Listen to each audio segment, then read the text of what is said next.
اور صرف رویا. اللہ تعالیٰ فرماتے ہیں میں توبے کو قبول کرتا ہوں, میں اپنے بندے کو پسند کرتا ہوں, میں کچے پکے کو پسند کرتا ہوں. کچے پکے کو جانتے ہو نا, جو قرآن میں ہم روز کہتے ہیں کہ اس کو معاف کرو, محمدی طریقہ اختیار کرو. محمدی طریقہ یعنی سلام کرو, اعراض برتو, پھر اس کے پیچھے غیبت نہ کرو, اور ان کا مطلب جو ہے وہ معاملات محمدی طریقے سے رکھو.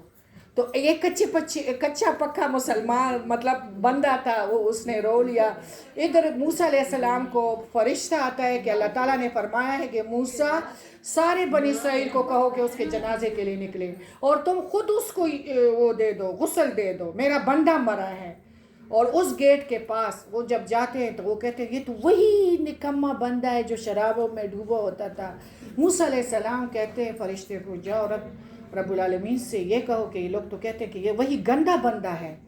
تو اللہ تعالیٰ نے فرمایا کہ یہ وہ بندہ ہے کہ اس نے آنسوں سے اپنے مجھے کہا کہ میں ذلیل ہوں, میرا کوئی اہمیت ہی نہیں ہے, یہ رب العالمین مجھے میرے گناہ معاف کر دینا. تو اس کے آنسوں کی وجہ سے میں اپنے بندے کے بہت قریب ہو جاتا ہوں, کہ کوئی کسی کا آواز نہیں سنتا تو میں اپنے بندوں کا آواز سنتا ہوں. تو اس لیے میں نے اس کو بخشا ہے.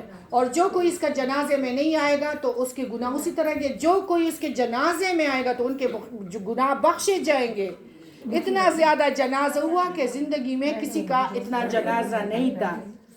اتنا پیار کرنے والا ہے. اللہ تعالیٰ فرماتے ہیں میرے بندوں سے پیار کرو. اللہ تعالیٰ فرماتے ہیں خوش قسمت رضیت باللہ ربا و بالاسلام دینا و بمحمد نبی.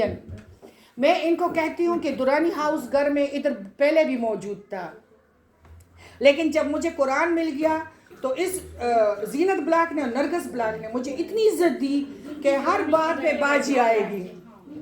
خدا کرے بارش ہو, عید کا موقع ہو, باجی آئے گی. بس باجی آئے گی تو ہمارا یہ کام ہو جائے گا, باجی آئے گی تو ہمارا یہ کام ہو جائے گا. یہی ہے نا. مجھے جب قرآن مل گیا الحمدللہ, میرے ساس کی تربیت بھی اچھی تھی, مرد بھی اچھے تھے, یاران عشرہ بالکل حیا والے زندگی گزاری تھی. حیا والے نا گزر گئے سارے بیٹھے ہوئے ہو. تو جب اس گھر میں قرآن آ گیا تو ساروں کے لیے میں اس طرح بن گئی جس طرح ایک ماں. خدا کرے سحری کا وقت ہو, خدا کرے بارش ہو, خدا کرے جو بھی ہو, عید کا ٹائم ہو, عید کا دن ہو, لیکن جس گھر میں مصیبت آتی تھی باجی کے لیے جاؤ, باجی کو بلاؤ, باجی میرے ہمارے گھر آ جائیں. تو یہ کچے پکے, جس طرح میں آپ کو کہتی ہوں نا کہ میں کچی پکی مسلمان ہوں, ایسے نہیں. اللہ تعالیٰ جب لیسنر بنو گے, قرآن پاک ہمارے لیے آیا ہے. جس طرح ایک اس پھولوں کو دیکھو, سبزیوں کو دیکھو, فریج میں جب انگور اور یہ چیزیں آپ سجاتے ہیں تو کتنا مزہ, جب کھا لیتے ہیں تو فضلہ بن جاتا ہے. اس طرح جب ہم قرآن کو, اللہ تعالیٰ ساری نعمتوں کا, جو نعمتیں اللہ تعالیٰ نے ہمیں دی ہیں تو اس کا پوچھ ضرور ہوگا, لیکن سب سے پہلے ہماری بدن کی جتنی نعمتیں ہیں تو اس کا اللہ تعالیٰ بھی پوچھے گا. لیکن جب ہم قرآن کے لیسنر بنیں گے تو ہم اپنے ہاتھ, زبان, پاؤں, دماغ اس کے مطابق استعمال کریں گے. آٹومیٹکلی یہ چیزیں ضائع نہیں ہوگی.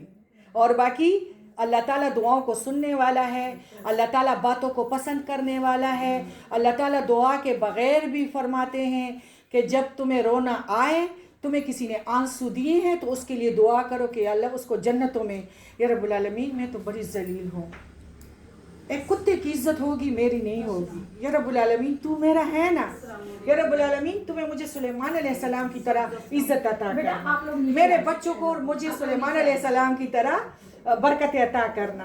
یا رب العالمین تو میرا مدد کرنا, تم مجھے محتاجی سے بچا کے رکھنا. یا رب العالمین تو مجھے اپنی رحمتوں اور نعمتوں سے نواز دینا. خوب رو تو اس وقت تمہارے سارے گناہ بخشے گئے ہیں. سبحانک اللہم و بحمدک اشہد ان لا الہ الا انت استغفرک و اتوب الیک. اللہ تعالی ہمیں اعلیٰ بنا دے. قرآن شریف کے ساتھ ہم اعلیٰ بنیں گے. قرآن کے بغیر کوئی اعلیٰ نہیں بن سکتا.